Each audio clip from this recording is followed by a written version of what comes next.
পুজো শেষ হওয়া মাত্রই এবার শেষ ধাপে আসল সত্যটা জানা মাত্রই এবার কুসুমের দিকে ঘোর বিপদ ঘনিয়ে আসছে বলে এবার আশঙ্কা করলো গুরুজি। হ্যাঁ বন্ধুরা, ভিডিওতে লাইভে দেখতে থাকুন। যে মুহূর্তে কিনা মন্দিরে চারপাশ প্রদক্ষিণ হওয়া মাত্রই যখন কিনা আয়ুষ এক পর্যায়ে গুরুজির সামনে এসে কুসুমকে নামিয়ে দেয়, ঠিক তার পর মুহূর্তে গুরুজি বলতে থাকে যে এবার যে আমরা পুজোর একদম শেষ পর্যায়ে চলে এসেছি, এই পর্যায়ে তুমি তোমার স্ত্রী সিঁথিতে সিঁদুরটা পরিয়ে দিয়ে এই পুজোটা সম্পন্ন করো। ঠিক সেই মুহূর্তে শঙ্কর যখন সেখানে এসে বাধা দিয়ে বলতে থাকে যে না গুরুজি, আমাকে ক্ষমা করবেন, কিন্তু আপনার কোথাও একটা ভুল হচ্ছে। আমি জানি যে আপনি আমাকে প্রথমেই বারণ করেছিলেন যে এই যজ্ঞটা, এই ব্রতটা শুধুমাত্র কুসুমের প্রিয়জন বলতে কুসুমের স্বামী, কুসুমের বাবা এবং ভাই ছাড়া অন্য কেউ করতে পারবে না। কিন্তু এই ব্রত পালন করতে গিয়ে আমি যে হিমশিম খেয়ে গিয়েছি, বাকি সমস্ত কিছু আমি পালন করেছি, কিন্তু তা সত্ত্বেও শেষ পর্যায়ে এসে আমি যখন কিনা একদমই এই পুজোটা শেষ করতে পারছিলাম না, তখন এসে আয়ুষ বাবা আমাকে সাহায্য করে এবং আয়ুষ বাবাকিটা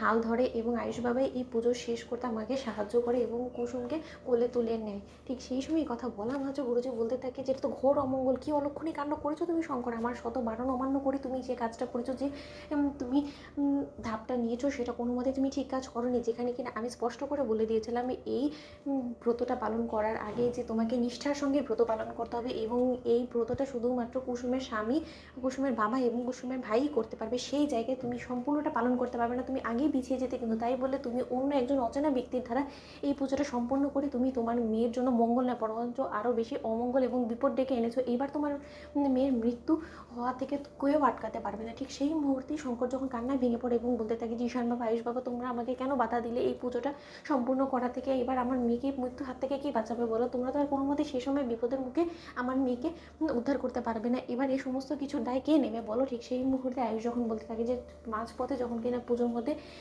সমস্ত দায়ভার নিজের কাছে তুলে নিয়ে যে বিঘ্নটা আমি ঘটিয়েছি, তাহলে এর প্রায়শ্চিত্ত আমি করবো। যখন কিনা কুসুম নিজের জীবনকে দায়ে লাগিয়ে দিতে পারে আমার জন্য, তাহলে আমি কি কুসুমের জন্য এতটুকু করতে পারবো না?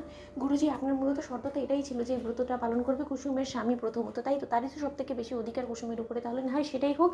কুসুমেকে আমি যদি সিঁদুর পরিয়ে দিই এই মুহূর্তে, এবং এটাই তো পুজোর শেষ ধাপে ছিল লেখা, তাই না? তাহলে এখন যদি কুসুমের স্মৃতিতে সিঁদুরটা পরিয়ে দিই, আমি কুসুমের স্বামী হই, তাহলে সেই হিসেবে তো কুসুমের মৃত্যু যোগটা আর থাকবে না। কুসুমকে নিশ্চয়ই আর কোনো রকম কোনো বিপদ হতে পারবে না, তাহলে সেটাই বরঞ্চ হোক। ঠিক সেই মুহূর্তে আয়ুষ যখন কিনা গুরুজির হাত থেকে সেই সিঁদুরের থালা থেকে সিঁদুর নিয়ে কুসুমের স্মৃতিতে সিঁদুর পরিয়ে দেয়, ঠিক সেই মুহূর্তে শঙ্কর বলতে থাকে যে আয়ুষ বাবা, দোহাই তোমার, আমি তোমার কাছে হাত জোর অনুরোধ করছি, যোগের বসে তুমি এমন কোনো সিদ্ধান্ত নিও না যেটা কিনা আমার মেয়ের জন্য ভয়ঙ্কর হয়ে ওঠে, আমার মেয়ের ভবিষ্যৎটা এরকম করে অন্ধকার করে দিও না। আমি তোমার কাছে হাত জোর করে অনুরোধ করছি, আমি তোমার পায়ে পড়ছি। ঠিক সেই মুহূর্তে আয়ুষ কারো কোনো রকম কোনো কথা না শুনে কুসুমের স্মৃতিতে সিঁদুর পরিয়ে দেয়। তো বন্ধুরা, লাইক এবং শেয়ার করে সাবস্ক্রাইব করতে ভুলো না।